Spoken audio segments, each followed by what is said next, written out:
Beyond the buzzer, inside the game, this is SportsIQ with Larry Smith.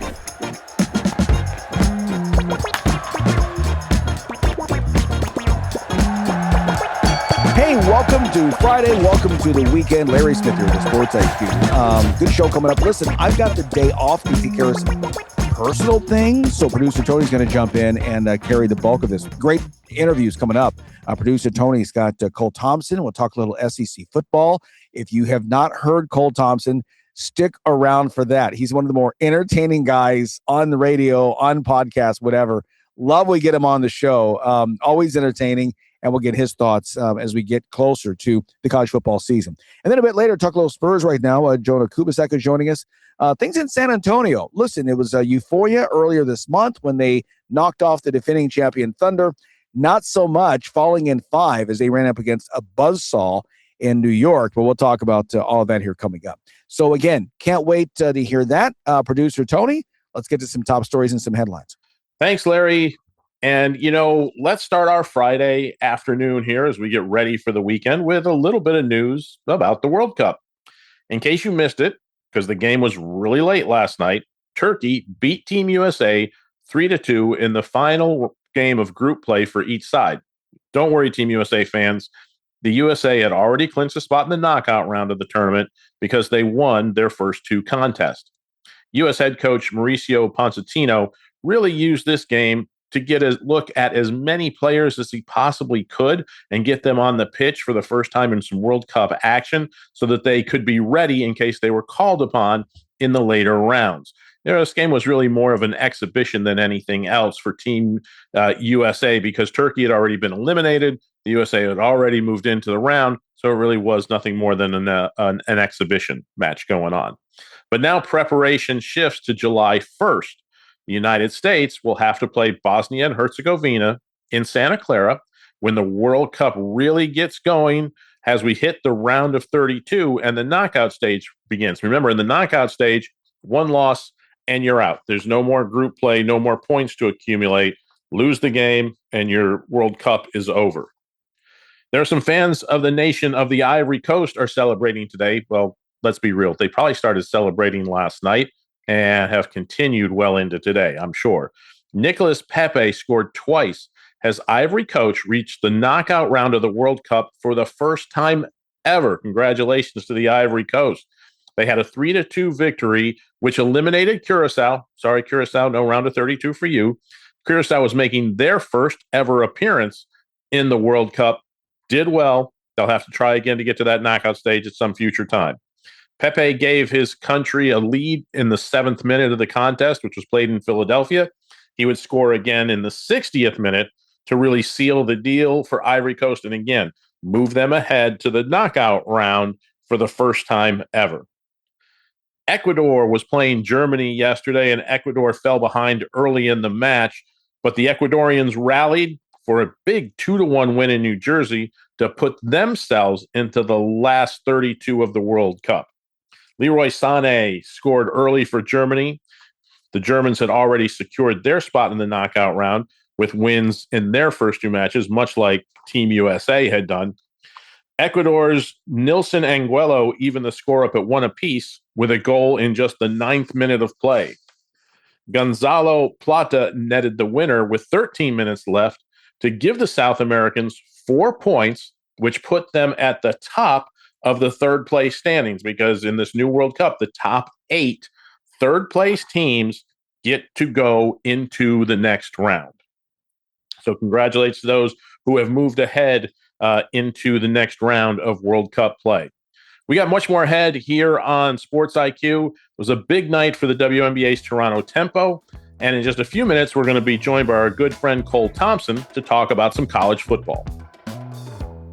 Time now for today's moment of awe, and we were in awe on Monday when news broke that Dusty May was leaving Michigan to become the head coach of the NBA's Dallas Mavericks. It's safe to say that no coach has enjoyed a faster rise to fame this decade than May. While UConn's Dan Hurley came from a well-known basketball family and etched his name into history with back-to-back NCAA championships, May was a virtual unknown when he guided tiny Florida Atlantic to the Final Four in 2023. Taking the Michigan job a year later and coaching the Wolverines to their second NCAA title ever this April. But May's departure from the college game continues a disturbing trend. In the last 10 Final Fours, there have been 30 different coaches reach college basketball's final weekend, the national semifinals. 40% of them, 12 coaches, are no longer in college basketball. And of the 8 coaches who won national titles during that stretch, 4 of them, May, Jay Wright, Tony Bennett, and Roy Williams, have also retired or simply walked away from the game. It's a tough reality, and it's our moment of awe. You're listening to Sports IQ with Larry Smith. And now let's get to producer Tony with our first guest. Well, thanks so much, Larry. And, college football season never takes any time off, right? We're still a few weeks away from games being played, but that doesn't keep the news cycle from spinning. And we're lucky enough to have Cole Thompson from SEC Unfiltered joining us today. Cole, welcome back to the show. Really appreciate you taking some time to talk with us.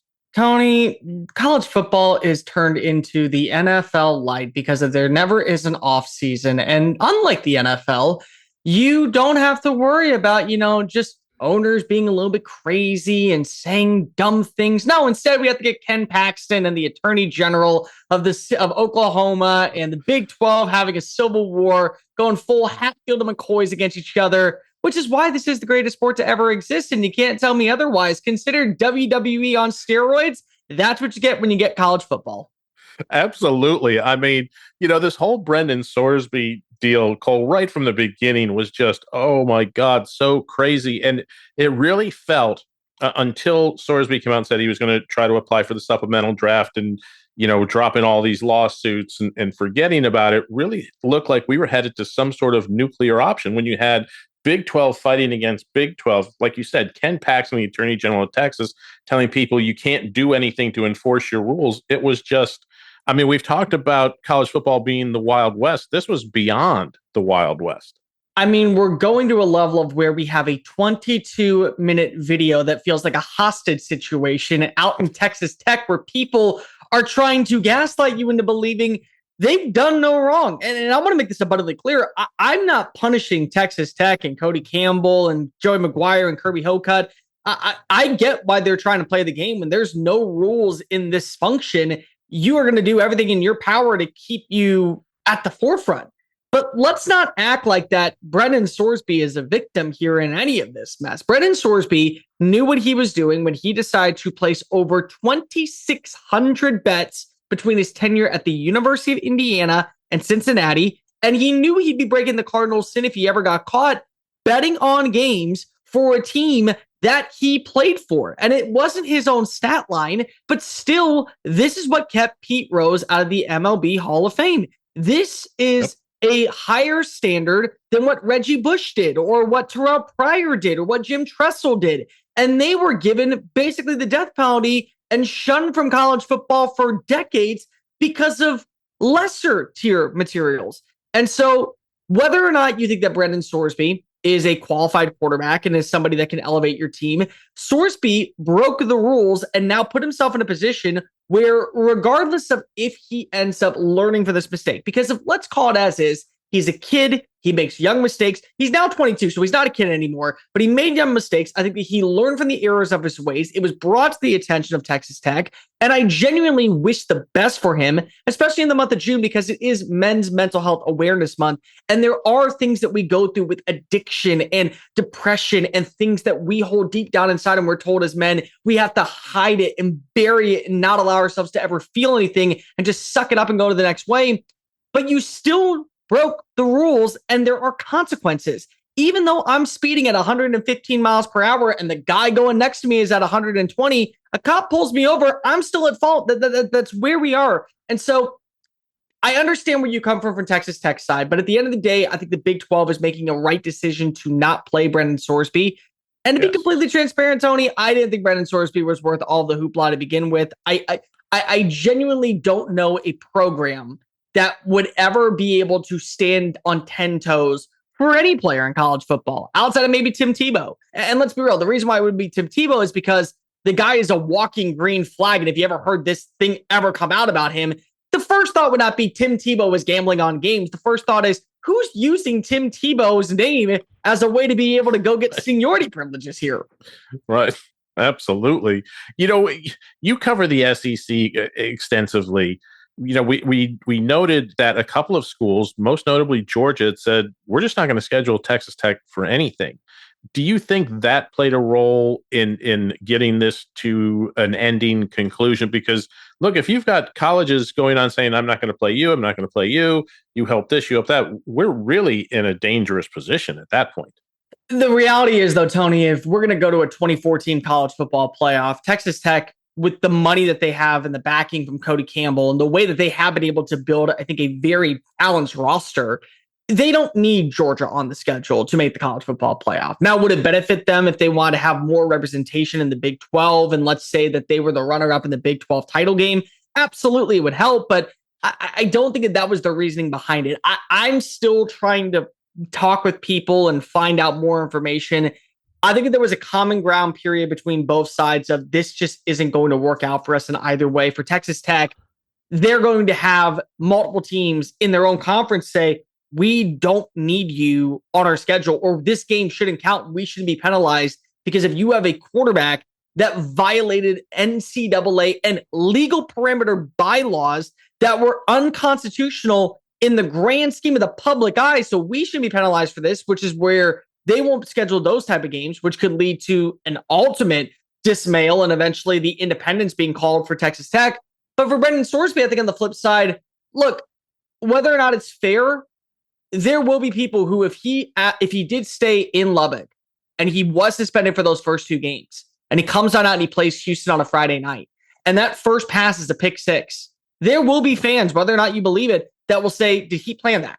Was that something that he looked into and said, look at the stat line, and he could be gambling on that to help himself? So it was a separation that needed to happen, I think, simply because of just so much toxicity around the two sides.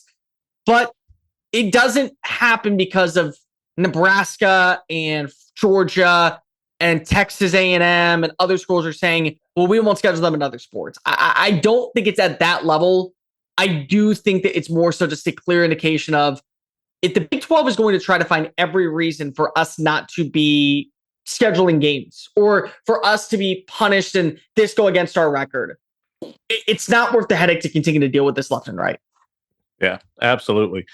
Moving over to the Big Ten and the SEC, they've been kind of on opposite sides of this expanding playoff deal. However, they are now currently on the same side as it relates to the new College Football Sports Protection Act that's coming through Congress.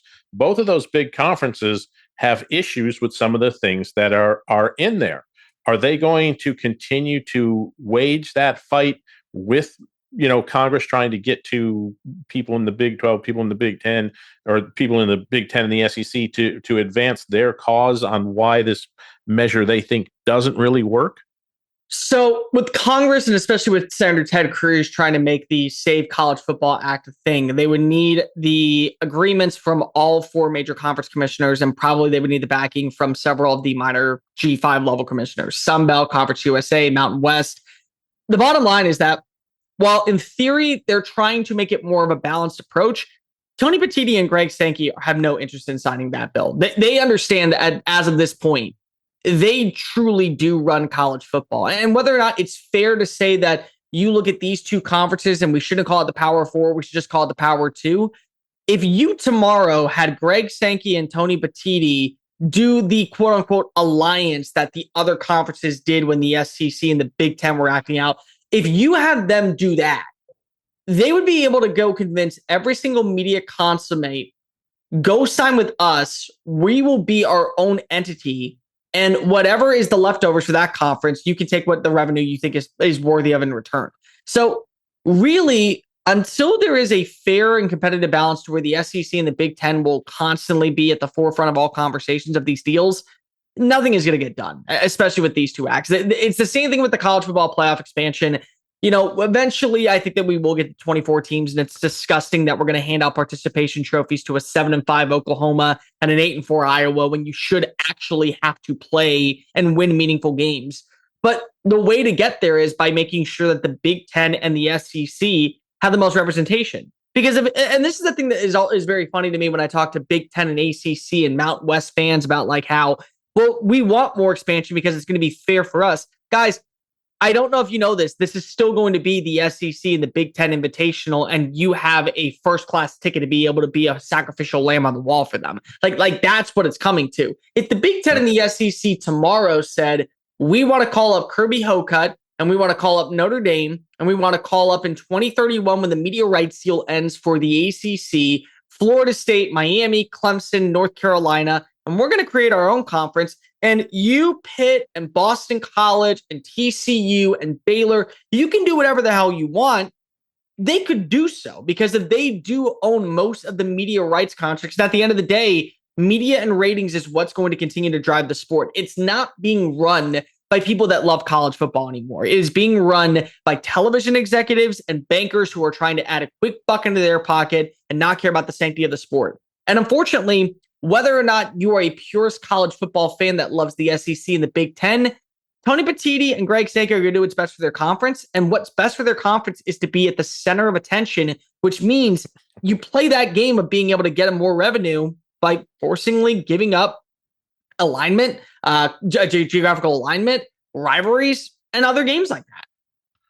Let me get your thought on this because, when Oklahoma won the baseball playoff, last weekend, I came out on the show Monday and said, watching this gives me, and taking nothing away from Oklahoma and their baseball team, they did everything that was asked of them and more. But to me, watching a team that was 14-16 in the SEC win the baseball title is the perfect example to show why you don't need 24 teams in a college football playoff.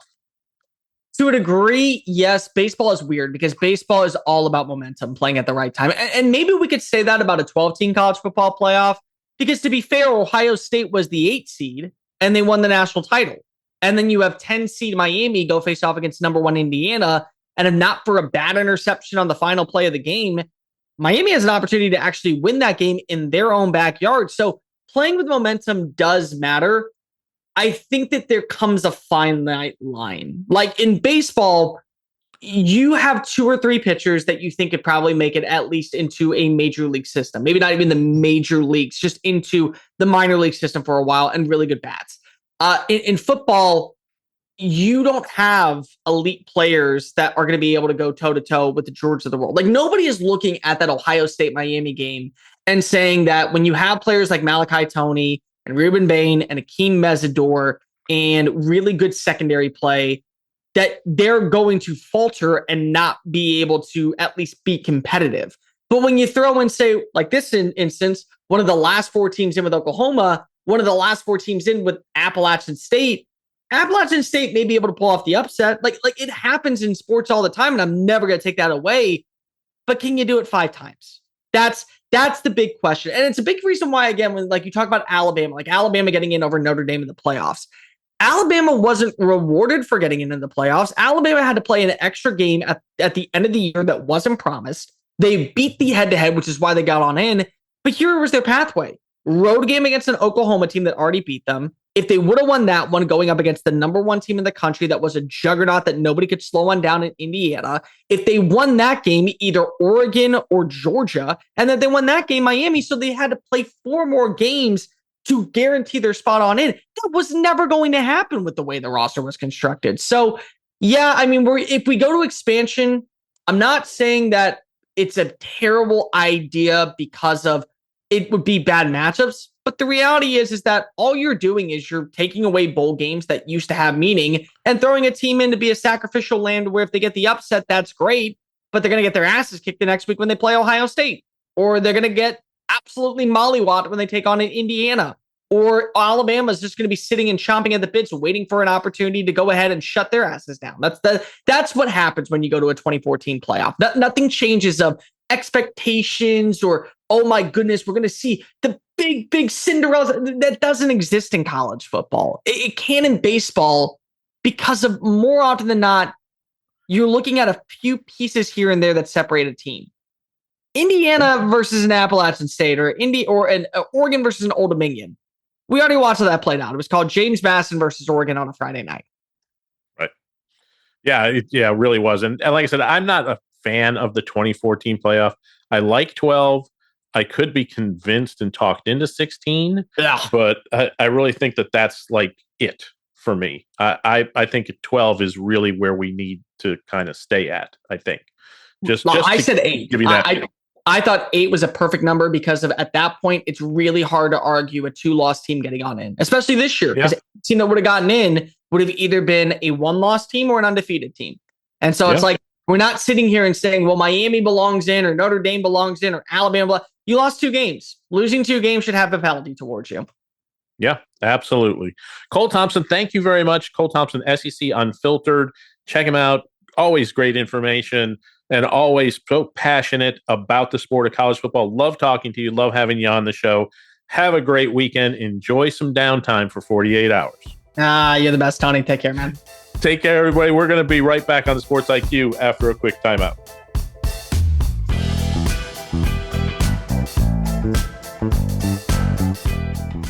Listen, were you forced into getting a solar contract and now you just don't want it anymore? Maybe the solar company misled you. Or is your solar contract buried with hidden fees? Are you not saving the amount of money you thought you would on your energy costs? Don't worry. At the Solar Exit Hotline, we can help you cancel your solar contract, even if the panels are already installed. Our experienced legal team will review your contract and help you cancel it, possibly saving you thousands of dollars. You got to call right now for complete details. So listen, if you're not happy with your solar contract for any reason, we are here to help you cancel it. Call the Solar Exit Hotline now for immediate options to help you exit your solar contract. This call is 100% free. Call 855-227-0286. That's 855-227-0286. Call us right now.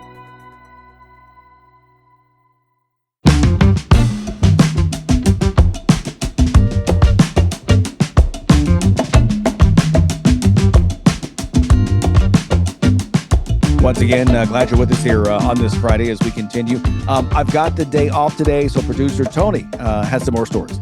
Well, the Toronto Tempo are one of the 2 new teams in the WNBA this season, and they came into their game last night with the LA Sparks sitting at 8-9 and trying to replicate what the Golden State Valkyries did last year and make the WNBA playoffs in their very first season. It was a big night for Marina Mabrey, who matched the WNBA scoring record with 53 points to help the Tempo rout the Sparks 125-97. Mabrey tied the mark set by Liz Cambage for Dallas playing against the New York Liberty on July 17, 2018, and matched by Asia Wilson of the Vegas Aces at Atlanta on August 22, 2023. Now, Mabrey said she was unaware of the scoring record until her sister, Michaela Mabrey, sitting on the sideline, told her she was 3 points away. Thanks, sis, for the assist in getting to that mark. Speaking of Asia Wilson of the Aces, well, she had 32 points, and Las Vegas avoided being swept by Dallas with a 99-84 victory over the Wings. Chelsea Gray finished with 12 points and 9 assists for Las Vegas, becoming the 4th player in WNBA history with at least 4,500 points and 2,000 assists for her career. She now has 2,003 assists for her career. Let's switch over to the MLB front. Major league players and owners met yesterday for further talks on a new CBA, that collective bargaining agreement. Well, if you're looking for good news out of these talks, you can stand down. Major League Baseball, one of the proposals they made was a maximum contract length of 5 years for free agents who are switching teams, which means that 10-year contract like Juan Soto got, not going to happen anymore. While organizations will have the ability to keep those players for up to 6 years. So if you re-sign your own guy, you can re-sign them just up to 6 years, and they're calling it the cornerstone player provision. The league's proposal includes raising the minimum salary from $780,000 to $1 million in 2027 for players with at least 2 years of service time. Additionally, players who reach 5 years of service time by age 30 would become eligible for free agency, a provision that had been put forth by the union when they put forth their own CBA proposal a few weeks ago. Currently, players of any age need 6 years of service time before becoming a free agent, which has been the system that's been in place since this whole thing started with free agency back in 1976. The league also proposed eliminating deferred contracts, like that Shohei Ohtani thing or Bobby Bonilla. The Mets, they're coming up on Bobby Bonilla Day pretty soon. Those deferred contracts would be no more. The proposals all come under the umbrella of a salary cap system that the league previously put forth to the MLBPA. In the new system, free agents who are switching teams can sign for up to 5 years and a maximum of 15% of the team's payroll, with 5% increases every year of the contract. Using that cornerstone provision, a team can sign its own players for up to 6 years. Reaction from the players was swift and, let's just say, not very favorable. The union has yet to formally reject a system that features a salary cap, but MLBPA interim director Bruce Myers said it all but indicated in an afternoon call with reporters that that would soon be the case. To quote Bruce, to the extent that they made some proposals which they're portraying as really beneficial for players, they're expressly conditioned on agreement for a cap system. Myers said in a cap system, it's a zero-sum game, so it's literally just moving money around. Meyer also spoke on the unity of the players as these talks heat up. Quote, I have never seen this degree of unity at this point among agents and players. I think the league has done us a favor because their proposals are in fact so obviously and extremely bad for players at all levels that it's actually been a benefit to our unity. The current CBA runs out on December 1st. My suggestion for you baseball fans, enjoy the season, take it all in. It might be a spell before we see another one. On the field, Junior Caminero hit 3 home runs and drove in 6 runs. Victor Mesa Jr. had a 3-run homer, and 3 pitchers combined for 8 1/3 innings of no-hit ball as the Rays beat the Royals 13-2. Now, Mets fans might actually be looking forward to that delay in the 2027 season because their 2026 season is sinking faster than the Titanic. Pete Crow Armstrong laced an RBI double in the 10th, powering the Cubs to a 4-3 victory Thursday night over the sinking Mets and sweep of the 4-game series. The Cubs went 7-0 against the Mets this season, outscoring them 51-24. It's the 6th straight loss for the Mets, dropping them a season-high 13 games under 500. That's the most they've been under 500 since the 2023 season. Sorry, Mets fans. And this is going to sting.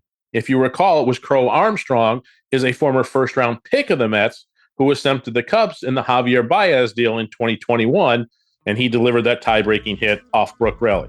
Boy, it's been a tough season, Mets fans. Hopefully it'll get better. We're going to take a quick break here on the Sports IQ, but we'll be back with more right after this.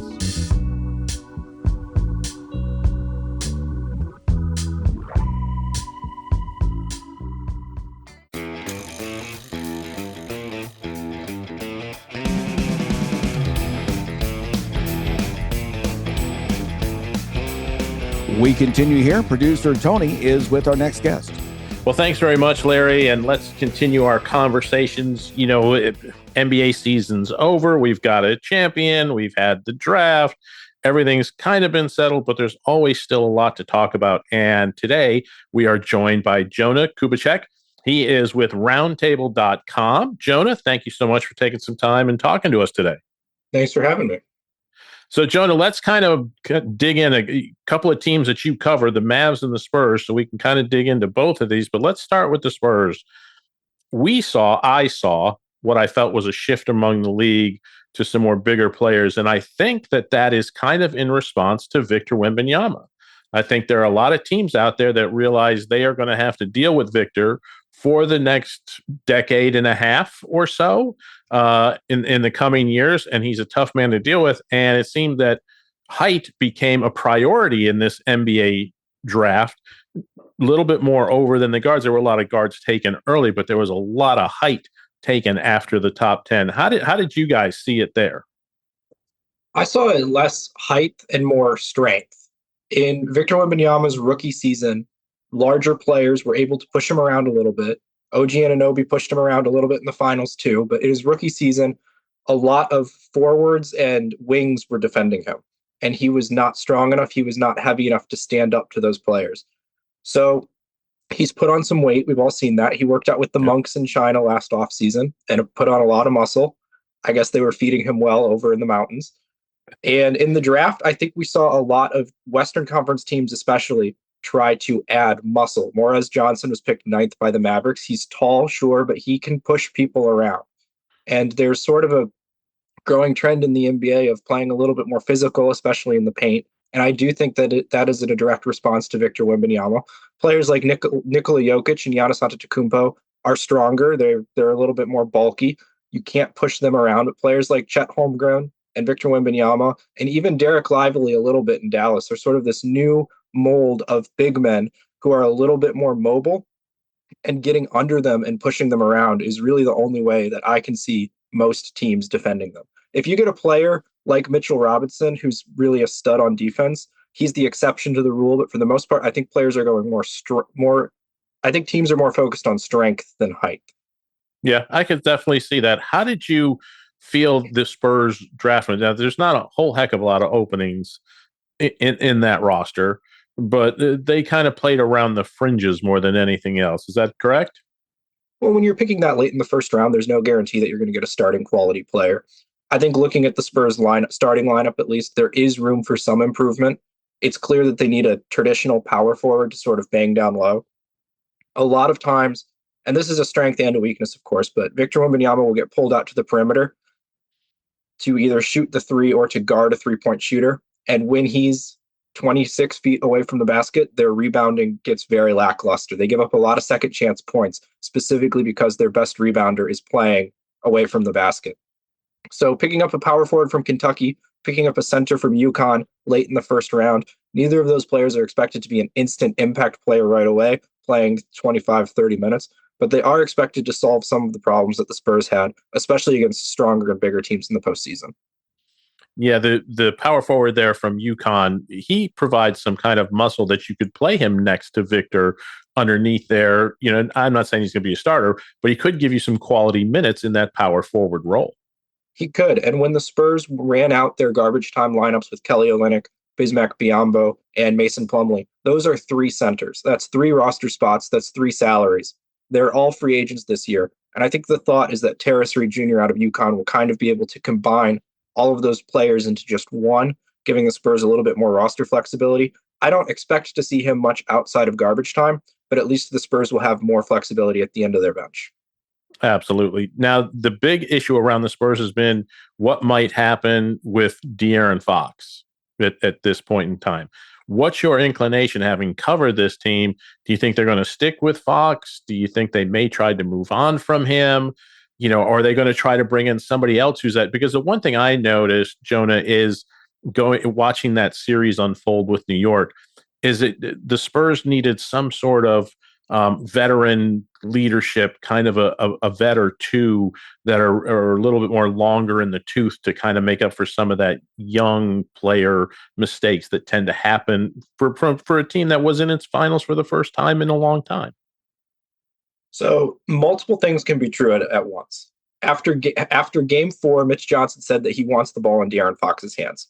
That tone might have shifted a little bit after game 5. After the NBA draft, Brian Wright said that he has full faith and trust in De'Aaron Fox. That could have just been a PR play to keep everyone happy, or that could be factual. Everyone and their mother knows that Dylan Harper will be the starting point guard for the Spurs at some point, whether it's to kick off next season or whether it's in 2028, 2029 remains to be seen. Fox is making around $50 million next season. He's under contract for 4 years. That's not an easy contract to move, even if he's playing at an all-star level. The general consensus around people who cover the team and fans is that Fox will be traded, perhaps not this season, but he will not finish his contract out in San Antonio. The finals gave fans a taste of what Dylan Harper is going to bring to the table. It's only a matter of time before Dylan Harper is the second best player on that team. Some of the more emotional fans would say that he is already the second best player on the team, especially after his finals performance and his stellar play in the playoffs. I'm not sure how much I buy into that. I do not think Fox will be traded this summer, despite all the rumors and mock trades that are floating around, but it wouldn't surprise me if he's off the roster by the February trade deadline. Yeah, I could definitely see that by the February deadline. That makes perfect sense to try to move him. Somebody's looking for a guard, a little veteran leadership down the end. Might be a good place for him to go if they can make, the money issues work out. San Antonio's in kind of an enviable spot. Throughout the last 15 years of basketball, we've seen big threes has been the key to success throughout, whether that was Jordan, Rodman, Pippen, whether that was, Shaq, Kobe, Ori, whatever it's been throughout the NBA, it's been key three. And the Spurs have a key three, and their key three is really young with Stephon Castle, with Dylan Harper, with Victor Wembanyama. They're kind of in a great place moving forward from this point, even after losing the finals. They are. And they're sort of stealing the Sam Presti playbook out of Oklahoma City, which is interesting because Sam Presti stole that playbook from the Spurs to begin with. But the Thunder have Chet Holmgren, Jalen Williams, and SGA all under contract for the next several seasons, and they are paying them massive amounts of money, which means around the fringes, guys like Alex Caruso, Isaiah Hartenstein, Lou Dort, it's not that they're getting underpaid, but whether or not the Thunder can keep them on the roster long-term remains to be seen. And if they cannot keep them on the roster long-term, they just drafted Adai Mara out of Michigan. They drafted Thomas Sorber out of Georgetown last year with the lottery. He didn't play because of his torn ACL. But they're using their draft picks to get high-value guys on low-value contracts. And then once their contract is up, we saw it with Aaron Wiggins, they shipped them out. So they have their core of 3 superstars, and I think all 3 of those players are true superstars, even though Holmgren was a bit disappointing in the finals for those Thunder fans out there. But the Spurs are probably going to follow the same blueprint. They have a massive hoard of draft picks. So as these players like Keldon Johnson, Devin Vassell, De'Aaron Fox, I'm not saying any of these players are going to leave. I'm just throwing names out there. As these players hit free agency or as they start to demand more and more money or a bigger and bigger role, the Spurs can use a draft pick maybe from the Kings or the Mavericks or the Timberwolves or whoever they own it from to replace those players with cheaper and younger options. Yeah, I can definitely see that. That seems to be a trend in the NBA. Let's flip over to the Mavericks for a little bit here, one of the other teams that you cover. Interesting time to be a Mavs fan. Dusty May comes in from Michigan. Not a lot of people saw that coming at all. And then the draft picking up Morez Johnson. How did you feel, one, about Dusty May coming in, and 2, about the Morez Johnson pick? Because there was some debate online. Did they reach? Could they have gotten him a little later? Could they have traded down? All those kind of things people and draftniks love to talk about. I think if you look at the best teams in the league right now, the Spurs, the Celtics, the Pistons a little bit, even the Timberwolves and the Thunder and the Knicks, really all the best teams in the NBA are building a defense mindset first. Wembanyama is the anchor of the Spurs. He's the best defender in the league. Cade Cunningham is a capable defender on the Pistons. Jason Tatum and Jaylen Brown are excellent defenders. We can go down the list. Anthony Edwards is incredible on defense too, even though he's touted as a scorer. And the Mavericks are still 2, 3, 4 years away, but they have their cornerstone defender to build around, Cooper Flagg. For them, it's really only a matter of time. They're leaning into this new, young, post-Nico Harrison identity, which is probably a little bit overdue given how his tenure ended. But with Flagg in town, adding these physical defenders like Johnson, and then a scorer like they picked up in the late second round in the late first round with their trade out of Spain and the French League, I think they're really trying to build a defense mindset first, following the blueprint of the most successful teams in the league. And I can't fault them for that. Mavericks fans might want to turn off their microphone for this one, but they will miss the playoffs for the next 2 years, I think. But then after that, once Flagg starts to hit his prime and once they insulate him with complementary talent who fits his timeline, that's going to be a very good team as well. Yeah, they seem to be getting the pieces little by little in place. Again, what do you think Dusty May brings to this team at an NBA level? He was very successful in the college ranks. We've seen a lot of college coaches come in. Not too many of them reach the highest levels of the NBA coaching plateau. Do you think, in your mind, Dusty has the chance to be that kind of a coach that can reach the highest levels? That depends. The reason he succeeded in college is because he's an excellent salesperson. Michigan had one of the most expensive rosters in the league last season, and no one really expected them to make much noise. But he built sort of a cohesive team around his expensive NIL roster, and very few teams were spending as much as the Wolverines were. In the NBA, everyone's spending sort of the same amount. So it's more talent evaluation than it is bringing people to Dallas. And the Luka Doncic trade, that organization is going to be feeling the effects of that for the next 5 seasons. There's very little trust in the front office, even though they've gotten rid of all of the people behind that deal. Adding Masai Ujiri and Mike Schmitz is a huge step forward for the organization, but they're starting from zero. They have to reestablish some degree of trust, and bringing in a coach who's never coached in the NBA level is not a great way to establish credibility around the league. If May can prove himself in his first year and a half or 2 years, and they should be able to turn things around. But it's going to be a really long uphill battle for Dusty May. Yeah, it's going to be something he hasn't experienced for a while because he was really good at the smaller school in Florida, took that, went up to Michigan, obviously very successful, winning an NCAA championship. So how he fares and how it feels over the next couple of years could be interesting. Talking about Cooper Flagg, what did you see from him, in writing about this team and talking to people about the team? What is the overall feeling about his success in year one? And is he just kind of scratching the surface of the player he's about to become? I think he showed flashes of the player that he's about to become. He's a very complete player on both ends of the floor. Obviously, the defense is light years ahead of the offense, and that's not to say that he's a bad offensive player. I think given the circumstances surrounding last year, especially after the Anthony Davis trade, and once it became clear that Kyrie Irving was not going to return to the lineup, the Mavericks waved the white flag.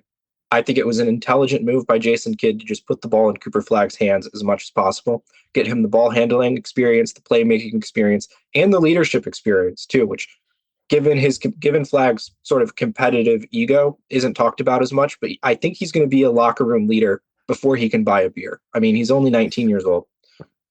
I think the way the Mavericks handled Flagg was better than expected, given sort of the drama surrounding the team. But by hitting the ground running and giving him the keys to the entire franchise as early as possible, he's going to be a lot better than people thought, a lot sooner than people thought.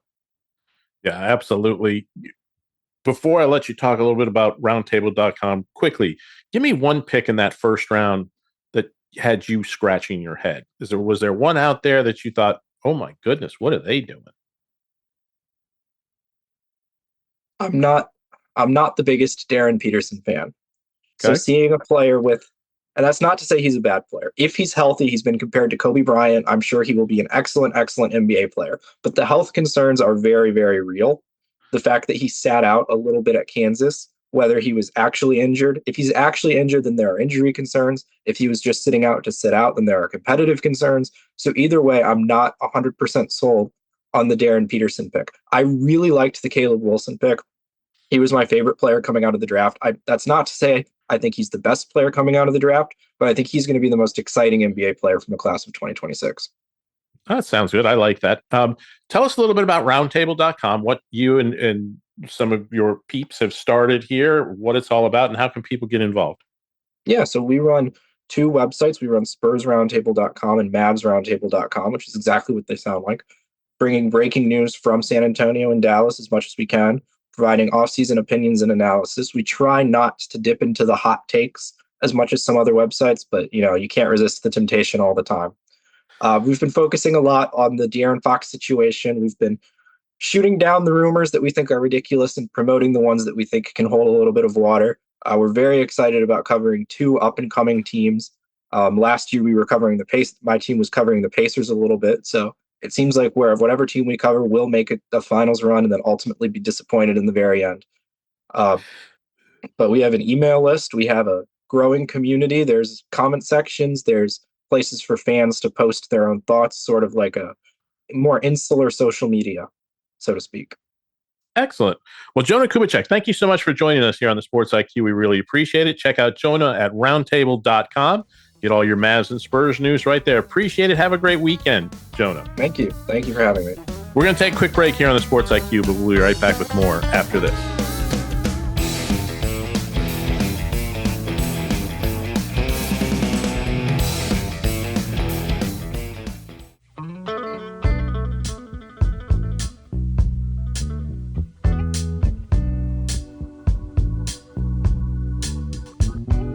Welcome back to Sports IQ with Larry Smith. Producer Tony sitting in for Larry today, taking a little turn behind the microphone. And let's kind of wrap up our show. There's one thing we left out of our little WNBA news earlier.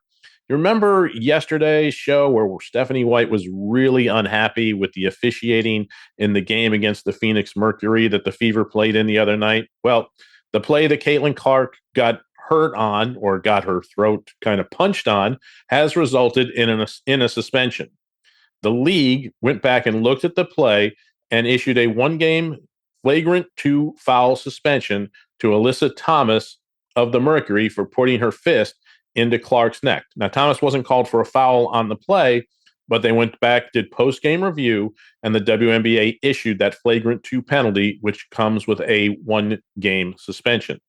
Fever president Kelly Krauskopf issued a statement Thursday following the WNBA's decision to suspend Thomas, saying, "Player safety should be paramount in our league. We appreciate the WNBA's review of the incident and the action taken. Right now, our focus is on Caitlin and the entire team as they prepare to play Saturday." They're going to play the Sparks Saturday on CBS. Not sure yet if Caitlin will be sidelined for that game or if she'll be able to play. The team hasn't said anything further. But again, Alyssa Thomas will serve a 1-game suspension for that incident the other night against the Fever. The other big thing happening this weekend, in case you're interested, if you're a hockey fan, all eyes will be on Buffalo tonight. The NHL Draft tees off at 7 p.m. from Buffalo's KeyBank Arena. Now, the Toronto Maple Leafs hold the top pick in the draft by virtue of winning the NHL Draft lottery. San Jose is up second, followed by Vancouver. Then the hometown Sabres are going to pick fourth, and the New York Rangers round out the top 5. The St. Louis Blues don't have a pick till number 11, but they still might control part of this draft because they have 3 picks between number 11 and number 17. The top players are forward Gavin McKenna from Penn State and Sweden's Ivar Stenberg, who should go 1-2 in this area. There are 6 defensemen who have the potential of being a top-line pairing defenseman in the NHL that will probably go in that top 10 or 12 range. Now, the Leafs last had the first pick back in 2016 when they took superstar Austin Matthews. They haven't been able to get to a cup final or win a cup with Austin, but there is hope springs eternal. If they can add some pieces, and that number 1 pick should help them at least close that gap a little bit going into, the 2027 season coming up. Now, coming up for us in August 29th, the first day of the college football season. Last year, folks, I went through and picked my top 25. And I said back then that Ohio State was number 1 because to be the man, you got to beat the man. And at that point, nobody had beaten Ohio State. So I can tell you who number 1 is going to be this year. I'm going to give you a little hint already. That'll be the last one we reveal, but it'll be Indiana. Indiana is the defending national champion. Yes, I know they lost some pieces. Yes, I know they lost their quarterback. I get it. But they will still enter my top 25 anyway as the number 1 team in the land until somebody knocks them off. Don't know if that'll happen, but we'll just have to see. With college football coming, it's always exciting this time of year to be diving in and reading, checking out these sites, seeing how players are doing with their offseason conditioning programs, how things look, talking to some of these insiders around the country, looking at the rosters, looking at the schedule, and that plays a key part of trying to figure any of this out. The schedule might be one of the biggest factors in how you think a team might fare during the season. Because again, I'm not looking at, is the talent there on the field? Because that would be a different top 25. But can the talent that is there go through the schedule that is being placed in front of them? And look, in these days, we've talked about it enough on this show of schedules not being equal with the unbalanced conference schedules. Some conference members may play the bottom third of the league and never meet the top 2 or 3. And some may only face the top 2, 3, or 4 in their league while getting very few of the bottom feeders. But that's just how college football is right now. You take all of that, and I'll try to break it down for you, give you some of my reasons. Hopefully you'll enjoy it, and we'll see where it goes from there. But college football season is right around the corner. And man, that is always such an exciting time of the year. It's one of our favorite times of the year here on the SportsIQ, that and college basketball season. That's going to do it for our Friday edition of the SportsIQ with Larry Smith. Larry will be back on Monday, joining everybody again. Until then, have a great weekend. Enjoy the games. For Larry, for myself, and for editor Josh, have a wonderful weekend. We'll see you back here on Monday. Thanks for listening to Sports IQ with Larry Smith, Monday through Friday. Continue the conversation at SportsIQ LS. We'll see you next time.